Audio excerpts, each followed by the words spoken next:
আসসালামু আলাইকুম সবাইকে। আজকে আমি একটু বেড়াতে যাবো আমাদের আপুদের বাড়িতে।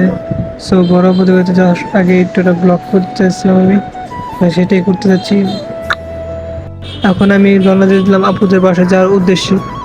এখান থেকে বাস স্ট্যান্ড মাত্র 5 মিনিট রাস্তা, তো বাস স্ট্যান্ডে গিয়ে তখন বাসে উঠতে হবে।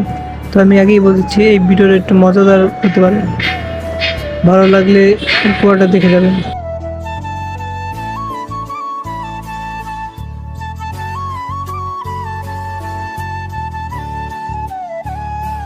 এখন আমি আছি বাসে, আমি যাচ্ছি আবদুল্লাহপুর বাস স্ট্যান্ডে। তো দেখেন যাওয়ার আগে আমার রাস্তায় কত যানজট, কতক্ষণ জানি লাগে যেতে বলতে পারতেছি না। আপনারা আমার ভিডিওটা দেখবেন, পুরো ফুল ভিডিওটা দেখবেন। তো যানজট কখন শেষ হবে তা বলার মতো না, খুব যানজট লেগে রয়েছে।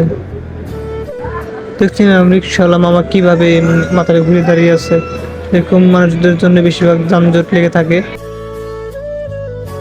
সো দেখতে দেখতে আমিও চলে এসেছি আবদুল্লাহপুর বাস স্ট্যান্ডে। সো এখন বাসে উঠে পড়ছি আমি। তো এখন কতক্ষণ লাগবে বাস ছাড়তে তা বলতে পারতেছি না। যদি বাস ছেড়ে যায় যেতে তাড়াতাড়ি হবে, আর যদি একটু দেরি হয় সময় লাগবে।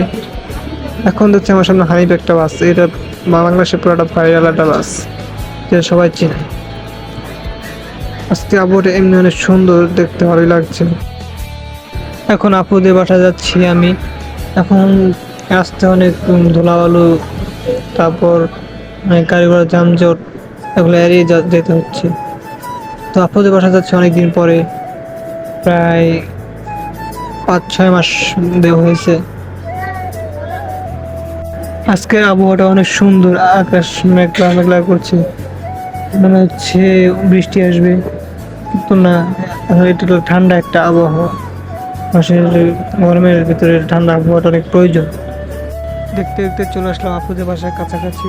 সবাইকে একটা কথা বলে দিই, আমি একটু প্রবলেমের জন্য ফুল ভিডিওটা দিতে পারছি না। ভিডিওটা ভালো লাগলে সবাই লাইক কমেন্ট করবেন।